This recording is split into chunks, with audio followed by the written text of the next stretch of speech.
Hey folks. Whew. Thank you all for showing up today, and especially Noctis Modus. I realize it's particularly an inconvenient time for you, with it being 5 a.m. where you are.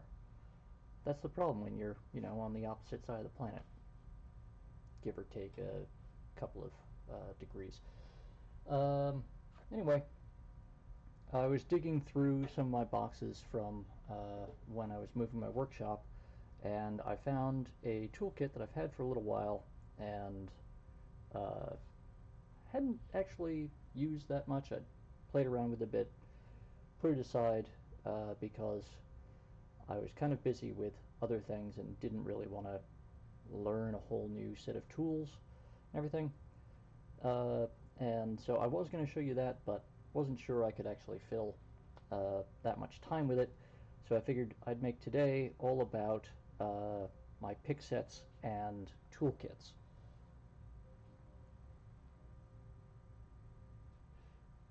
Hey Kevin.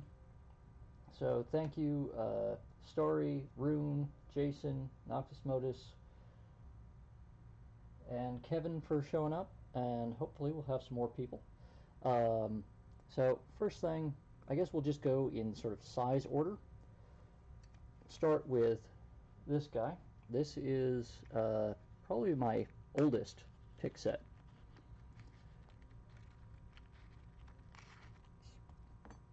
It's 3 turning tools and 4 picks, and this is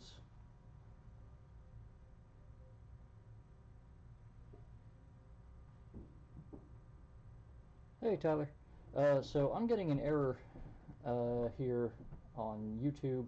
I don't know if that's actually an error on your end, so just let me know if you're getting a lot of buffering or something.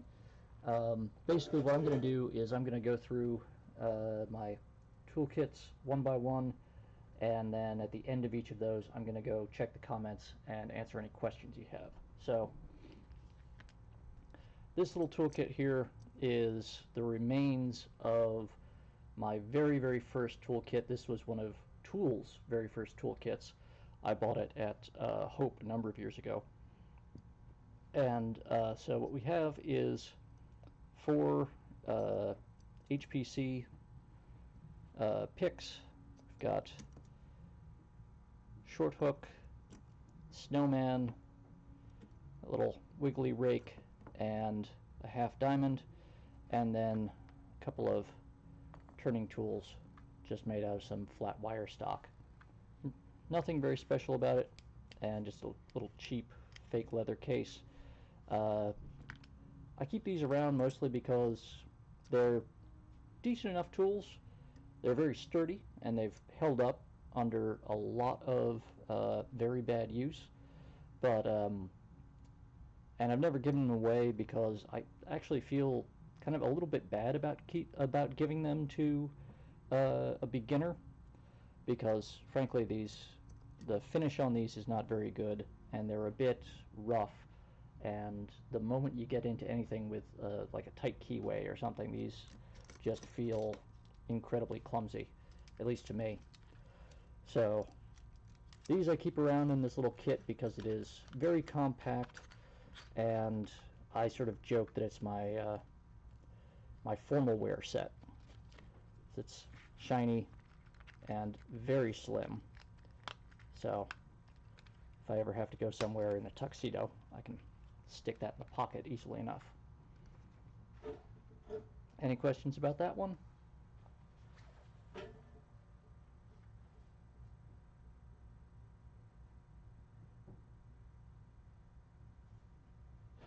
I seem to have annoyed Jason there by not remembering that that is the HPC triple rake, which I probably should have remembered, since I got their catalog for it right here. Sorry, it's a bit dusty down here.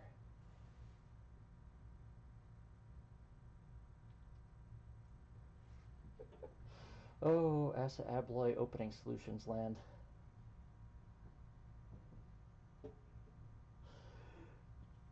Anyway, so we'll move on to the next kit now. This is obviously much larger than the previous kit, and it's quite a bit heavier, but this one travels with me very frequently, because when I go to conferences and events and things where I am not working, and or maybe I sort of am, but I'm not working with Tool or any of the other groups that I work with to do lockpicking training and locksmith education. So I'll have this with me for meetings and events and things, because this is my portable training kit. And so what's inside of it is a couple of basic master locks, number 3 and a 140, and a set of very heavily refurbished Tool basic progressive locks, and then the keys for all of these, and then the actual pick set, which is a more or less current version of Tool's Tremendous 12 set. I like the Tremendous 12 personally. I think it's a pretty solid kit. I'll show you just how much I like it for my personal use, but this is what I use for just a quick, informal, here's the basics of lockpicking. Nothing special about these tools. If you've ever seen Tools pick sets, more current pick sets, you'll know what these are like. And really the main thing about these is they are Euro profile picks, so very thin shafts, but they are surprisingly sturdy, and with nothing more than the edge of a table and a pair of pliers, I can fix them when people twist them into corkscrews. Most important thing about this kit really is the lock cylinders. I always recommend to someone who is really just beginning. I think the basic progressive set, 6-piece set, it's expensive, yes, but it is a great training tool for when you are first starting out. Once you really have developed your basic skills, yes, the value to you as having this as a training tool goes down a lot, because you are not learning the absolute basics anymore. You're learning how to deal with more complicated things, more restrictive keyways, security pins, oddball high security mechanisms, and so on. But this is a kit where I can sit down with someone for 20 or 30 minutes, pull up a couple of videos or photos or animations on my phone, and just walk them through the basics. And usually they can get at least most of these cylinders and these padlocks open by the time we're done. So that goes in my backpack when I'm attending various functions and things. And let's take a look at the comments.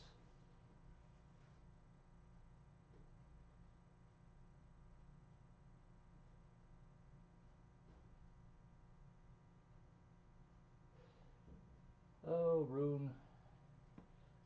If you keep up that whole crusade about taking all of the 5-pin Rukos out of service in Denmark, you may actually end up with enough cylinders to build a complete house, and that'd be something to see. So now let's get into what I carry a bit more routinely.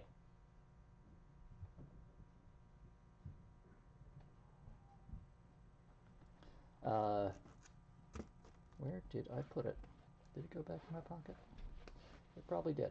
So now we're going to get to my everyday carry stuff.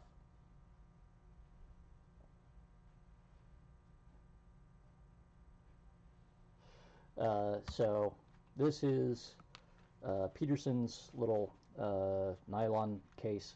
I like it. Not to everyone's taste, that's fine. It's just what I happen to like. And this one is very full. So in the front pockets I have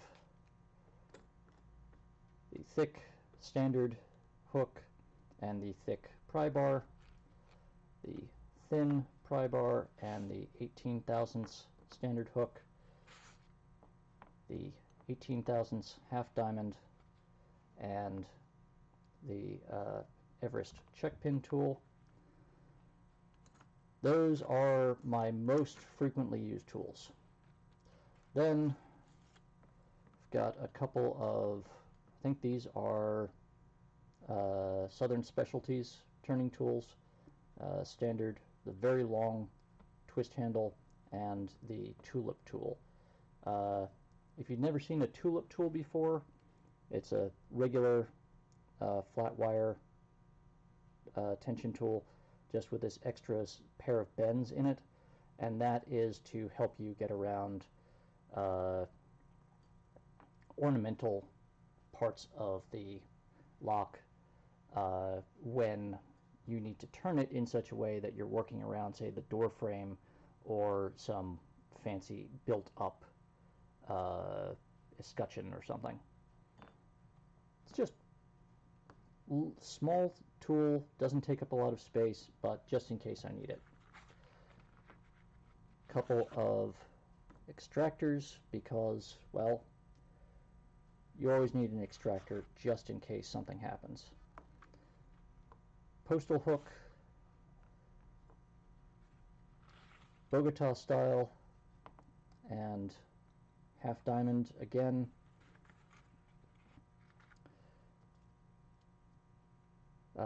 This is, I think, a Sparrow's wafer turning tool with the two prongs on it. This was Peterson's flat 5 turning tool set until I lost one of the pieces, but they're very useful when you get into some of the funkier paracentric keyways.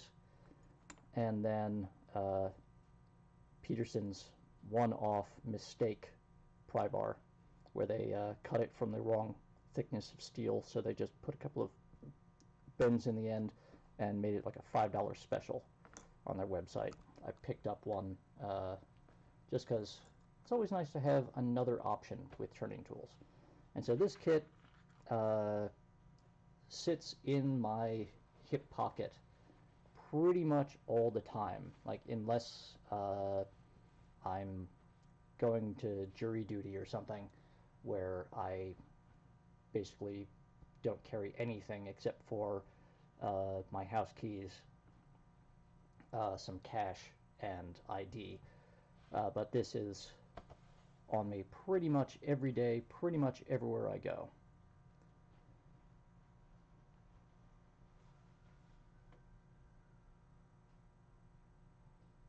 Hey, Jeff.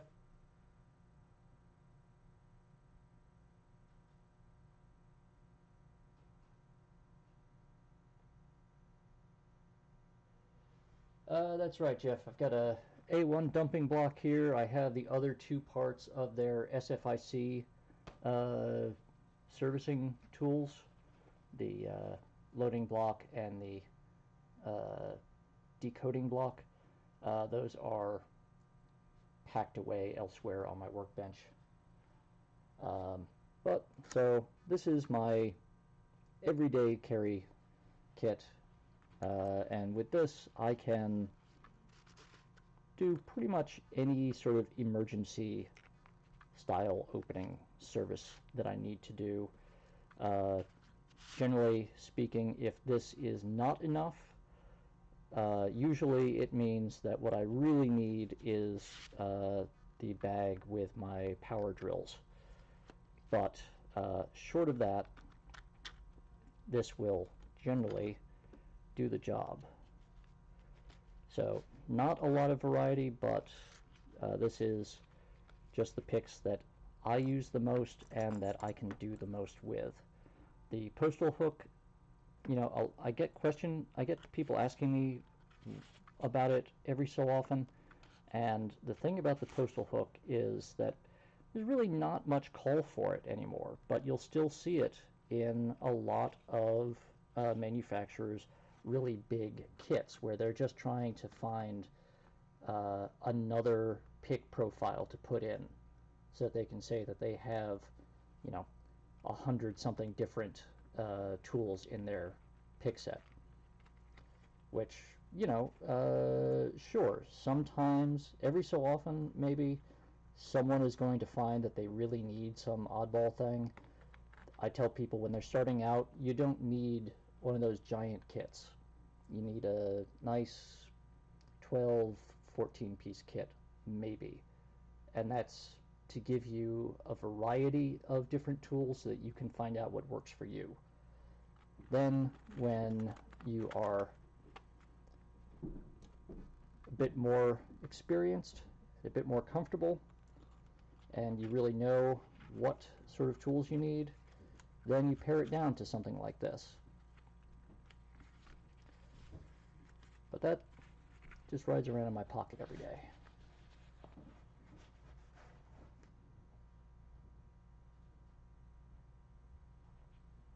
Albert, I don't carry a plug spinner in my pocket every day. That is what the next toolkit has.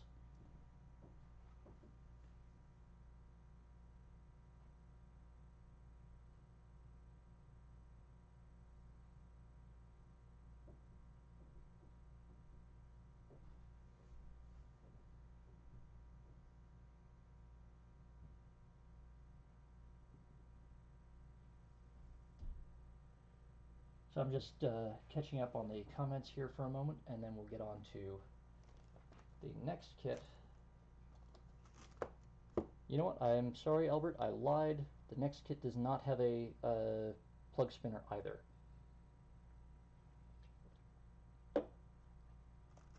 This is a kit that I don't actually use very often, but I carry it with me pretty frequently. This was something that I originally came up with so that I would have a convenient toolkit to go with a set of MOLLE gear, because when I am working with Tool or other organizations doing lockpicking and locksmith training, I frequently need to carry a lot of different tools with me, especially when I'm doing things with handcuff and escape training. And so what I ended up deciding to do was build out a MOLLE rig. It's basically a belt with a couple of drop leg panels with a bunch of pouches on it to carry all of the different demonstration gear. And I decided, you know what, I really want a pick set to go on that. So Sparrows makes this MOLLE compatible pick case with a Velcro backing, so you can stick it to a Velcro panel, or you can use these straps to attach it to a MOLLE panel. And the thing I like about it is that when it is mounted on the MOLLE panel, you can open it like that.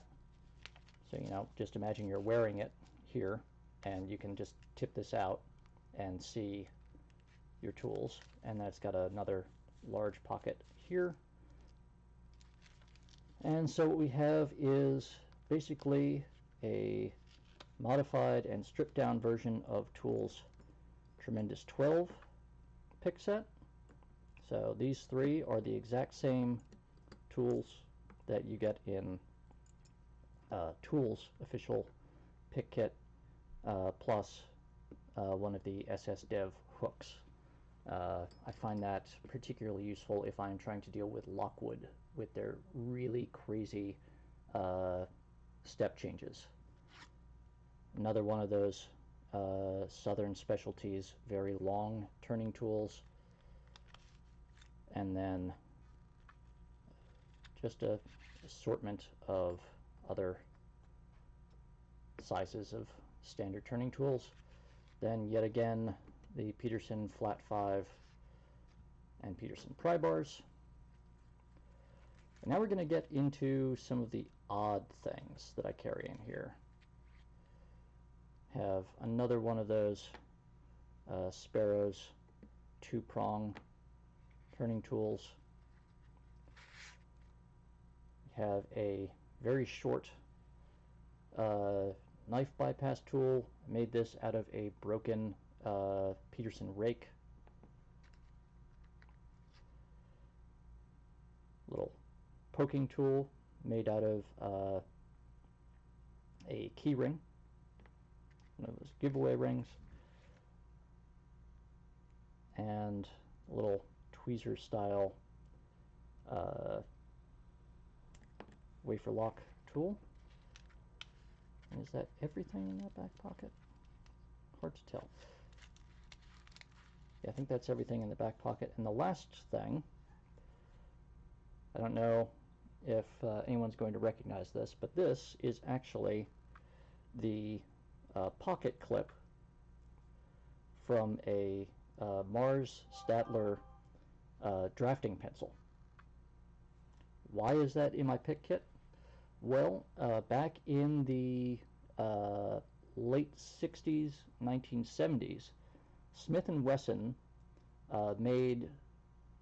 responded to a request from the U.S. government for a high security handcuff for transporting dangerous prisoners.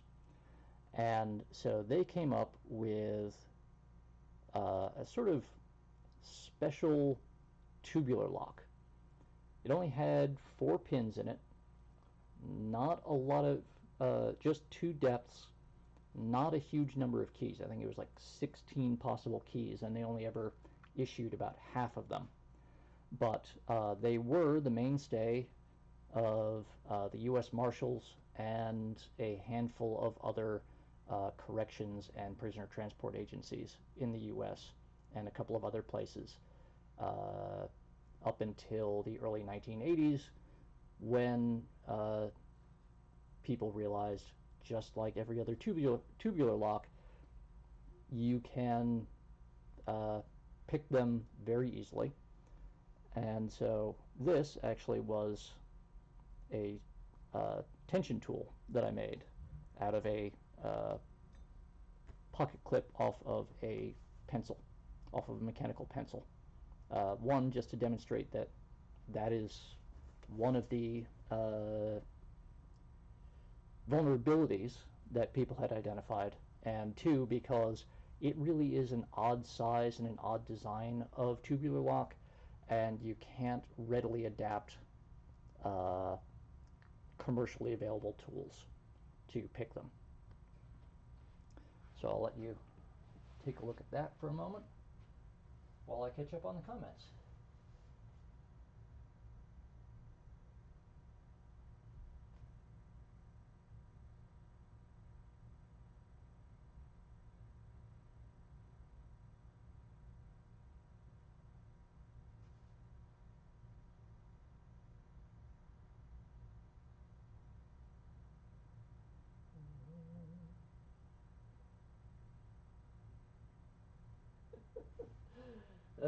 Yeah, Ruko. Yeah, Rune. Just about all of my kits have Velcro, and it does really annoy me. Uh, it does annoy me just how loud most of this Velcro is.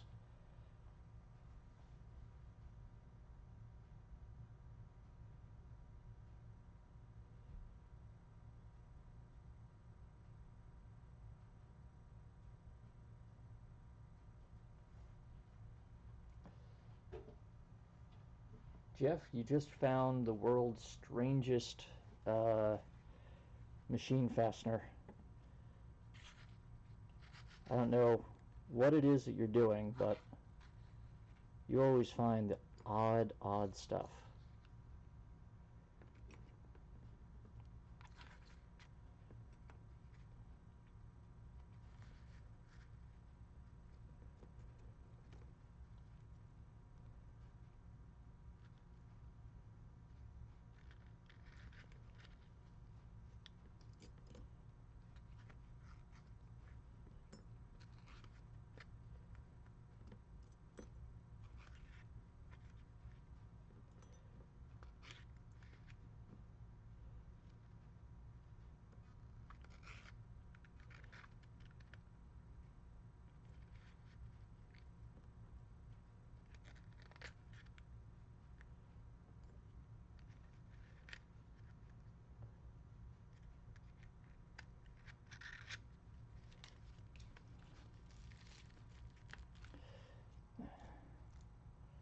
Now, Albert, we're going to get to the ones with the plug spinners in them.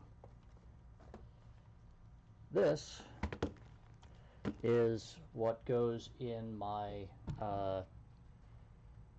tool bag when I'm working. This is when I'm expecting to get lockout calls or to have to deal with a potential lockout situation. So first off is a Southern Specialties convertible tubular pick. It's personally my favorite tubular pick of the handful that I've used, because yeah, they're all really expensive. I mean, sure, people complain about how much, say, Peterson or Sparrows or HPC or whoever charges per pick, but this one tool starts at around $80 to $90. The big advantage that I think that it has over the other really popular one, which is Southord's, is that Southord doesn't have a convertible pick. They have single purpose. So if you have to deal with one of the unusual variants, 7-pin versus 8-pin, 7-pin offset, offset left, offset right, 8-pin offset, any of these things, you have to go and buy another $80, $90 tool. With this, you can you can address most of them with just a single tool, and it packs up pretty neatly in just this little plastic tube. Goes right in one of the outside pockets of my tool bag, along with a can of lubricant and a set of spanners, a few other small items. And then we get to the main part of the pick set, and this one really does have a very large variety of things in here. So first of all, Albert, yes, because you asked, there is a plug spinner in here. It is the Peterson plug spinner, and it has the alternate head, which I can use if I am attempting to bump something. Yet again, Peterson flat 5, Peterson pry bars, bunch of standard tension tools, including those ones with a little serrated head. The Sparrows Mantis tubular tension tool, just because sometimes it's useful, particularly on things where the size of the keyway is just a tiny bit off and the self-impressioning tool doesn't fit. Well, I've got that. Little tiny pocket Slim Jim and traveler hook. And I am going to, I see there's a whole bunch of comments here, and I'm getting a bit hoarse.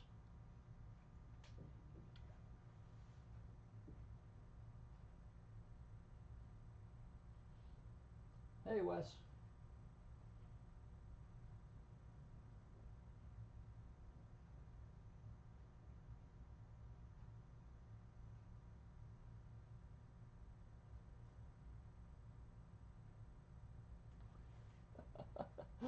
Hey, Arun. So yeah, I know a lot of people call this, well, at least Rune calls this the deviant Olaf tool. Um, it is, if you've ever actually heard Deviant tell the story behind these tools, it's actually kind of funny and cool. Uh, so one of the uh, very long time members of Tool is a guy named Keith, and he is a retired locksmith now. Well, he's retired now. He used to be a locksmith in the U.S. after doing a whole bunch of other things. And so when Deviant first met him, and this was years and years and years ago, and Deviant was still sort of starting out, uh, he asked Keith, hey, can you show me your entry kit? And Keith goes, oh yeah, sure. And he pulls out this little bundle from his pocket and lays it out. And it's like a couple of small screwdrivers, this thing, um, some odd bits of metal and stuff, but there's no picks or uh, uh, plug spinner or any stuff that you'd really think of as a lock picking kit. And Deviant goes, well, wait, no, I meant your entry kit, the thing that you use to open doors and stuff. And he's like, no, this is it. And like, what? And he's like, oh yeah, no, this is just for bypassing latches and padlocks and all this other stuff. I don't really have to pick most of the time because I can just pop the latch and I'm in. Um, and so he goes, well, what do you use this for? Oh, this is like the most useful thing in the kit. I use it all the time. Um, well, what is it? Where'd you get it? Thinking it would be out of some like super secret locksmith supply catalog or some spy agency thing. And he's like, I don't know. I picked it up at a garage sale years ago. I've got no idea what it's called or where it's from, but it had a little label on it that said Carolina Roller. So after a lot of trying, they finally tracked down the manufacturer of these things, and they finally find these people. They call them up, and it's this tiny little like mom and pop manufacturing business that, of all things, specializes in tools for the textile industry. And this thing is what they call a traveler hook. And what it is used for, or what it's originally supposed to be used for, is for correcting the threading on looms. So you would run this in, and you would use this to pull each individual thread tight and position it correctly and everything. But it also makes a handy little tool for manipulating bolts, latches, and various other things where you need to be able to reach in and hook something, pull it towards you, or push it side to side. Handy little tool there. Similarly, Slim Jim, these days, it does not get a whole lot of use because most of the time now people have, most modern locks have a dead latch, and as long as they are properly installed and properly fitted, uh, most traditional latch attacks just are not going to work anymore. Sure, sometimes you run into uh, locks that are badly fitted or not working, or for whatever reason the dead latch function is not working correctly. Yes, they will still work sometimes, but it's really just one of those things where you have it with you because you don't know when you're going to need it. And that's kind of the case with this pick selection here. I've got Peterson's copy of the fall lifter set. All three sizes of the Peterson short hook. Yet another half diamond, yet another snowman. I still maintain that as strange as the snowman looks, and as much as people sneer at it in the picking community, it is still a very useful thing for wafer locks. Deforest diamond, just for those times when you need it. Another Bogota style rake. Did have a pair of actual Bogotas, but I lost them ages ago. A Sargent and Greenleaf safe change key. A ring of common emergency override tools for privacy function locks, and also an Obus 83 series shackle change tool, because those are just useful little things to have.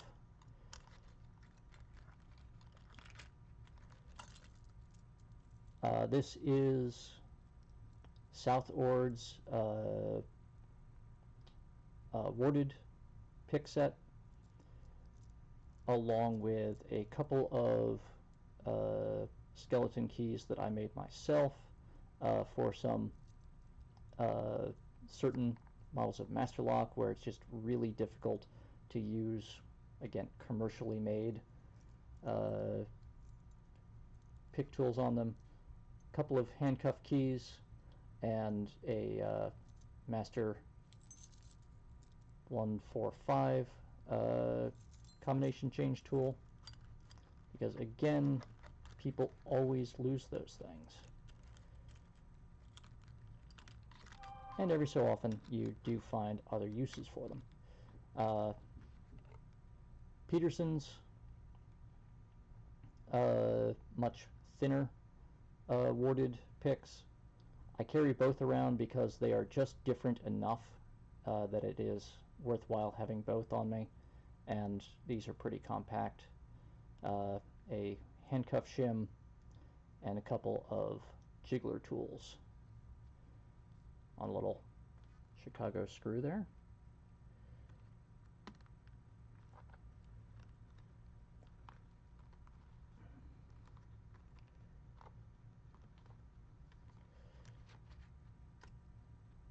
Chicago wafer lock picks. These work on a lot of things that are not actually made by the Chicago Lock Company and don't even follow their double-sided wafer design. Just a surprising amount of wafer locks that use even the double-sided convenience keys can be opened with those. And then we have back here a whole bunch of bypass tools. So Peterson knife, a small sawtooth extractor, American lock bypass tool. Not sure why I have the city rake in there still. I used to carry it around a lot, but frankly it shouldn't be in there anymore. A very beat up Peterson mini knife for decoding combination locks.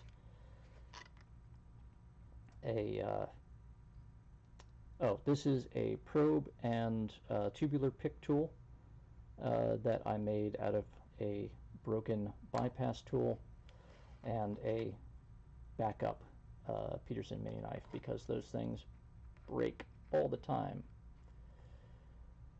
And that's about it for that kit. So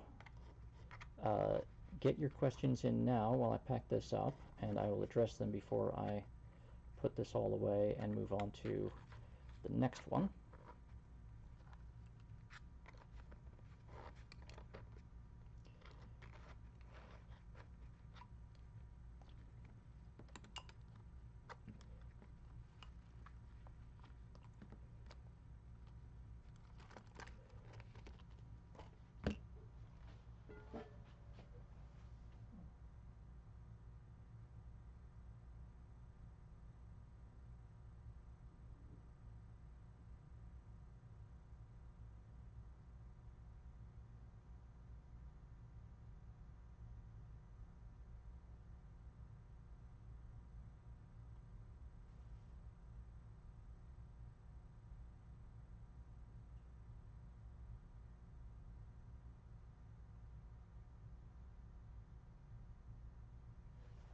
Yes, Noctis Modus, one of my universal handcuff keys is on that ring along with the other handcuff key and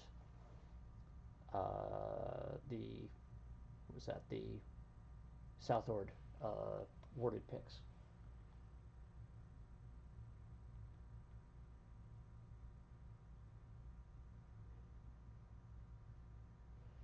Yes, Kevin, the Peterson plug spinner is very thin compared to the others, but it's a bit wide, which is kind of, this case actually came with that plug spinner because they had some package deal that they were discontinuing years ago, which was like a 9-piece pick set with the plug spinner and this case. And I'm like, really, I just want the case and the plug spinner, but because it was being discontinued, the retailer had marked it down to like the same or just a couple dollars more than the price of just the plug spinner. So I'm like, heck yeah, I'm getting that.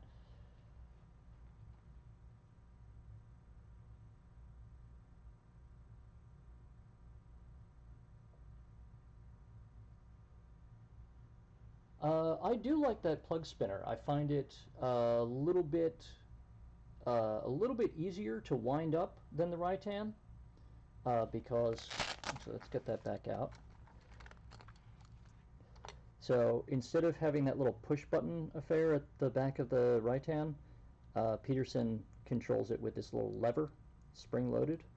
So you just grab it and you actually just have to press this in when you want to turn past it. So you can adjust by half turns to get exactly the amount of spring tension you want. And then when you're ready to go, just put it in and push and it snaps around. And they also do still sell this model. You can get replacement springs, replacement heads, the whole thing. So this is really designed to be kept in use for a long time and just be repaired when something goes wrong with it. Whereas the Ritan, with all of its just sealed up plastic parts, it's kind of, if it breaks, it just breaks and you buy a new one. So I kind of like that in a tool, where if it's got moving parts particularly, I like being able to take it apart and just replace that one broken piece. I also like the fact that it gives you options for different heads if you do bump locks a lot. This is a handy thing to have. This replaces this head, and it fits over the head of your bump key. Well, at least most bump keys. So you just adjust that with a flathead screwdriver or even with the replacement head itself. I also find that this, I don't know whether it's that this is actually thicker than the Ritan or if it's a different grade of steel or what, but I find that it flexes and twists a lot less than the Ritan. So actually let's put them side by side. The Peterson is very slightly thicker steel, And so uh, doing a bit of work with this, and you can possibly see it as I turn it here, but this had been almost turned into a corkscrew earlier, and I was bending it back with a pair of pliers. I have yet to have that happen with the Peterson. I do like the right-hand plug spinner in its own way. It is compact and particularly when I'm trying to keep things very compact, it fits into a pocket easily, or you can, if you have a bag with sort of a web geared design on it, you can usually just stick it in there and it will stay put, which is a nice thing. But for heavy day-to-day use, I like the Peterson plug spinner.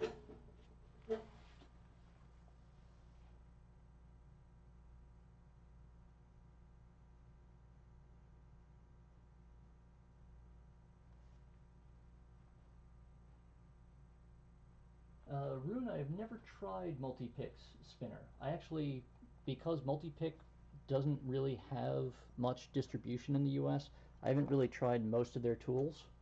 Heard some good things about them. I just have never really gotten around to uh, going through the trouble of ordering them from what for me would be an international seller.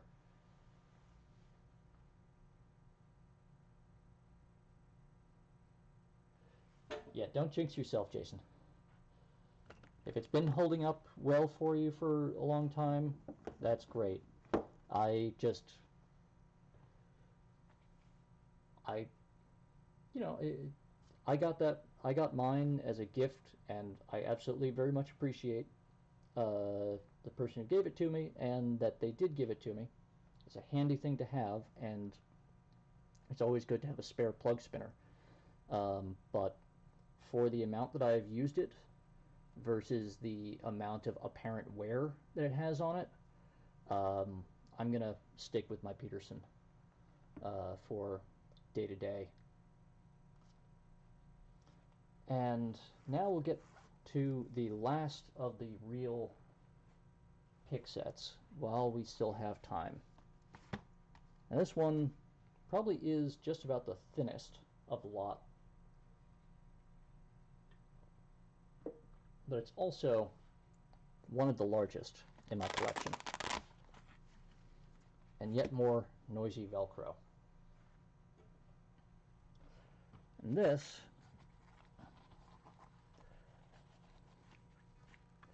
is the John Fall pick set.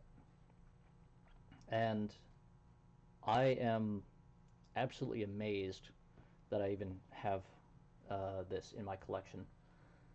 I got stupendously lucky with this, and yet again, I really, really, really appreciate the person who got this for me, because when I was starting out, when I first heard about John Fall, actually, when I was first starting out, one of my absolute favorite tools that I would use on just about everything was a little tiny punch out copy of the John Fall hump lifter tool. And I did all manner of stuff with it, and I am frankly amazed that it worked ever. But I opened a ton of stuff with one of those things, and so when I found out that that was part of a whole set of these lifting tools, and then that it was this John Fall guy who was supposed to have designed all of these really incredible tools, done all sorts of crazy incredible stuff, it was supposed to be a great locksmith and everything. Like, you know what, I really, really, someday I have to try to get my hands on one of these toolkits. And that's not easy, because most of the time, well, one, they're not made in the US, so finding them in the US is very hard. And then when you do find them, they tend to be priced at astronomical levels. I don't remember, but it was something like $1,000 or something ridiculous.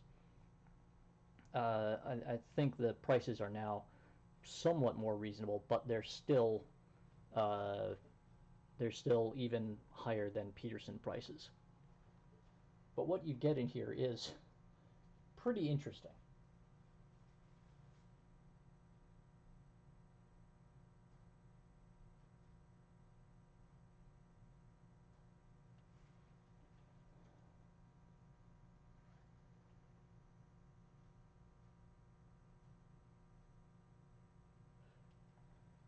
Yeah, I mean, for the prices, you'd expect, you know, gold or platinum thread on the stitching instead of this cheap fraying nylon and everything. But you know what? It's not about how fancy the case is, because this thing is pretty remarkable and very clever.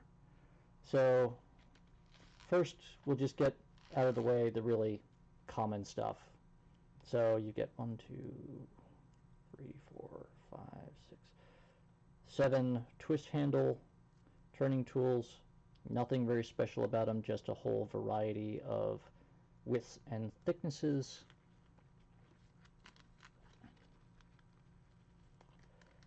And the one poorly thought out bit of this really is this nylon case, because almost everything grabs and sticks when you're trying to put it in or take it out. Then we've got another 8 standard turning tools without twists and handles. Again, nothing particularly special about this, just a whole bunch of different thicknesses and widths of the tools. But, you know,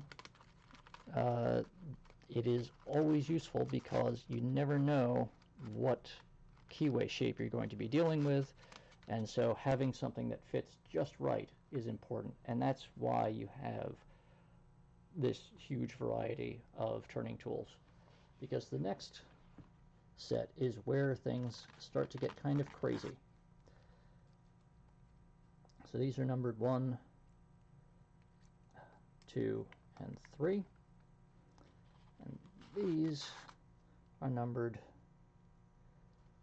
4, 5, and 6.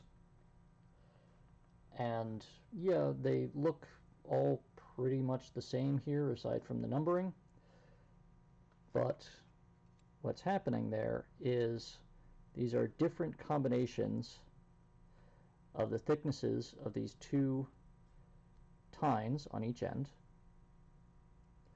So it's different thicknesses and slightly different lengths of these little tabs here. And they are different widths apart. So the idea is that with these 6 different different widths and spacings of these tabs, these will fit into almost any keyway that you come across. And just in case you run into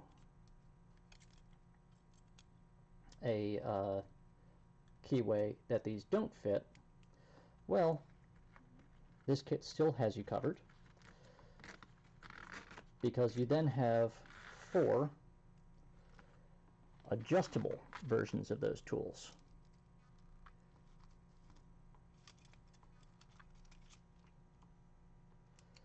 So 1 and 2. So A1, A2, B1, B2. Those are A and B are the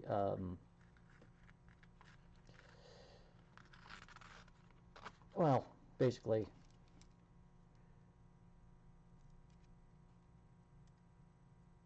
wider, narrower. Yeah, so wider tabs, narrower top, and then wide top, narrow bottom, and so on. And you can adjust these so that you just loosen these two little acorn nuts, and you can slide that around so that it will fit exactly into the keyway, and then you tighten that up to lock it in place, and then you just, like a normal tension tool, push on the sides to turn it one way or the other.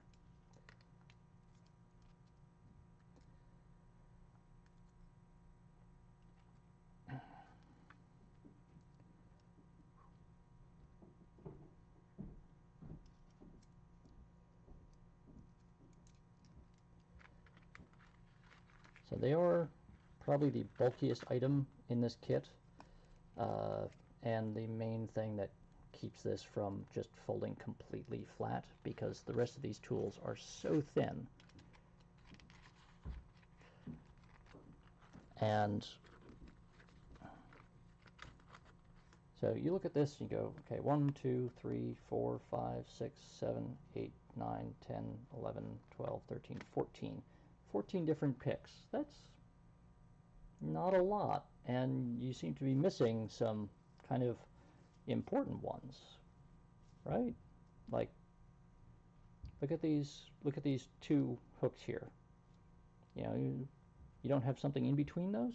Well, you do, because all of these are actually double-sided. So 1, 2, 3, and 4, 5, and 6. Just incrementing curves. And then the hooks, from what is basically a knife tool to just a tiny little nub. Number 4 is what I consider to be a standard hook, and then all the way up to number 6, which is sort of what a lot of people call a gonzo hook.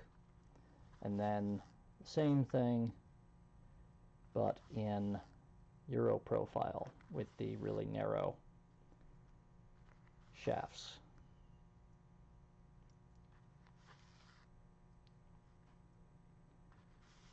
And then the only non-double-sided tools are the jagged lifters, which just have handles. So I don't take this kit out that much. I like a thicker handle, and these are a little bit more flexible than I really like in a pick, but I have to say, if you were to really practice with these tension tools, they are surprisingly good in practical applications.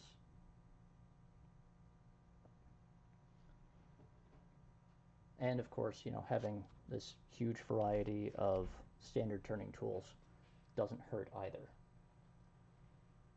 And so we've got just a minute or so to go, so I'm going to run real quick back through the comments before I say thank you all.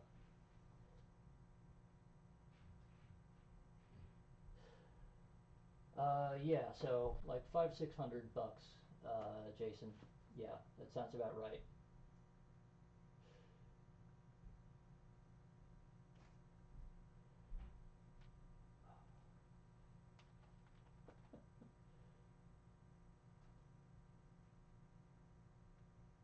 Hey, Pete.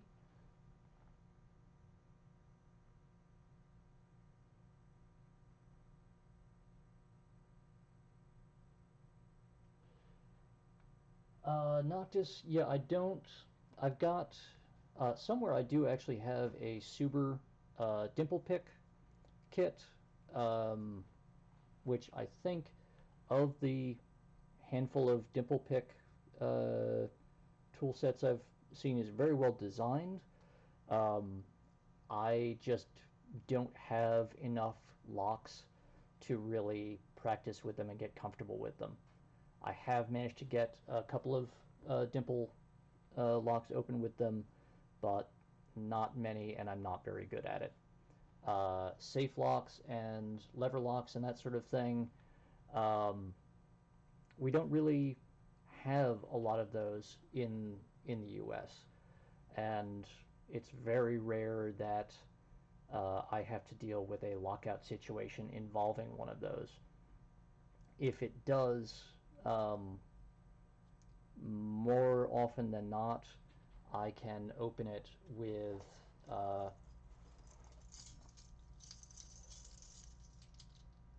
a key like this, rather than having to go through the trouble of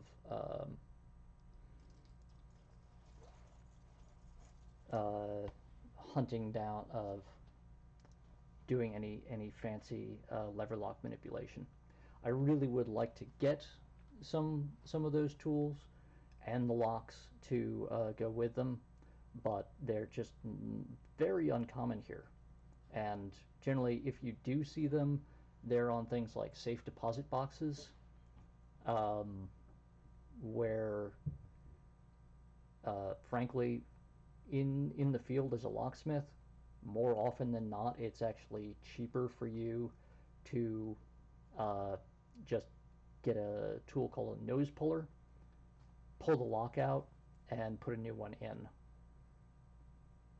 And that's kind of just the way it is, unfortunately, because some of those are really amazing mechanical locks. And I know I've seen the ones they have in Europe. I'm still working on a set of Tail Tresorbo or Cromer Protector safe deposit locks, which are just remarkable from a mechanical standpoint, but we really don't see them in the U.S.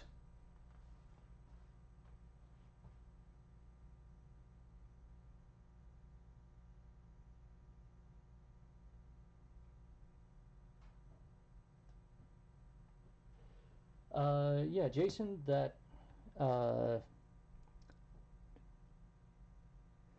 yeah, so number one there is basically just the Euro profile version of this, which is basically a knife tool.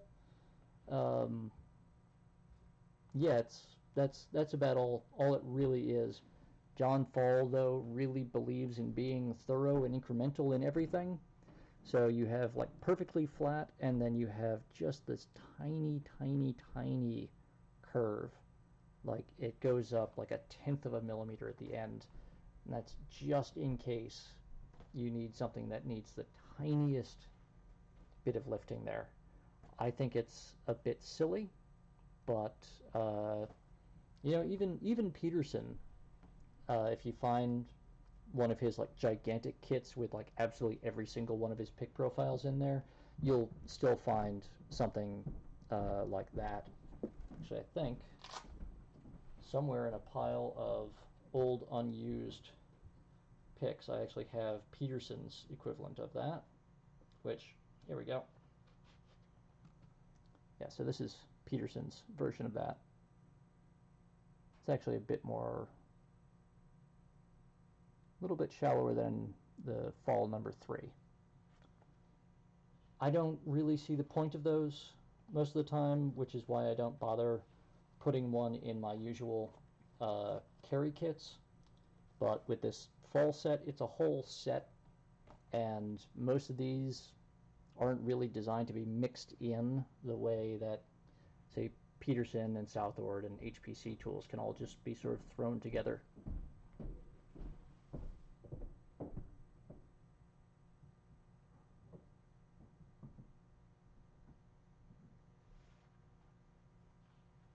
Yeah, Rune, I have one Abus EC75.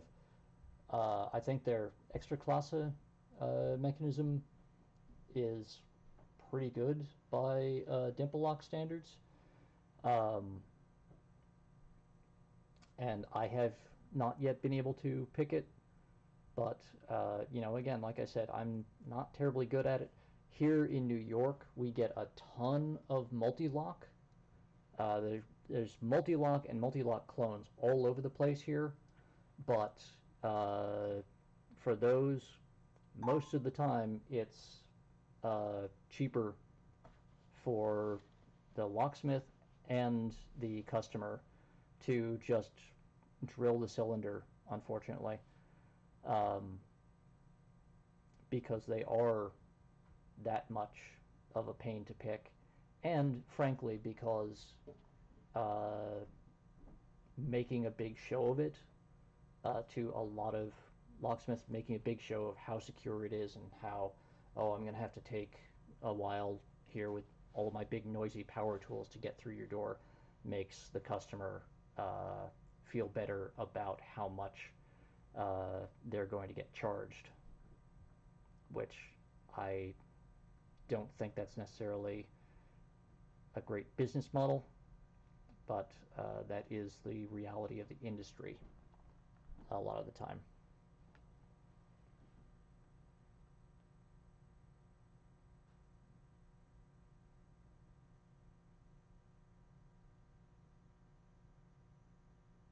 That's impressive, Noctis. Yeah, I do have one lever pick that Jimmy Longs made me for that funky British Master Lock lever lock. This guy right here. Um, I've got it. I think it's in my it's under my workbench in a drawer right now. So I do have that, and it is it's got a learning curve, and I still have not mastered it. But every so often I'll pick it up and play around with it for a bit. But yeah, we just don't have much in the way of lever locks here outside of safe deposit boxes, and those for me it's faster and easier to either just cut a new key by impressioning it or decoding it, or to just get a nose puller and pull the lock. Hey Fred, you got here just as we're wrapping up.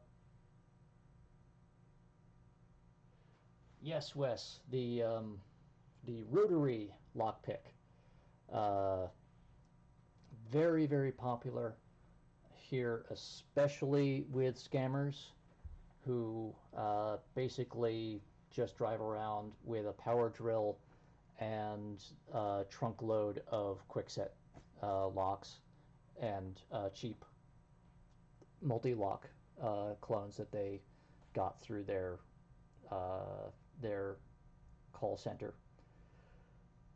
Whoever's running the shady and, in New York City anyway, completely illegal ads for 24-hour locksmithing services, where they give these poor guys like an hour's worth of training on how to bilk people out of money and how to drill a big hole in a lock and then throw a new lock on the door.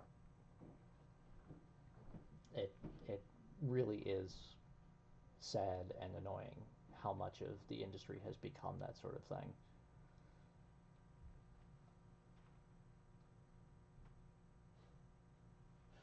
Well, Fred, you managed to get here just in time for me to sign off, because I think everyone is getting ready to go watch Helpful Lockpicker's stream, which is starting roundabout now. But I do want to thank everyone that joined in the stream today. I hope I got to everyone's comments. Um, I will go back later and try to see if I missed any questions, and I will add a comment to the video afterward. But thank you all for coming out. Thank you all for coming out over and over again, no matter how bad I screw up. And especially thank you to Noctis Modus for showing up at like 5 to 6 in the morning where he is. So until next time, everyone, have fun, stay safe, and happy picking.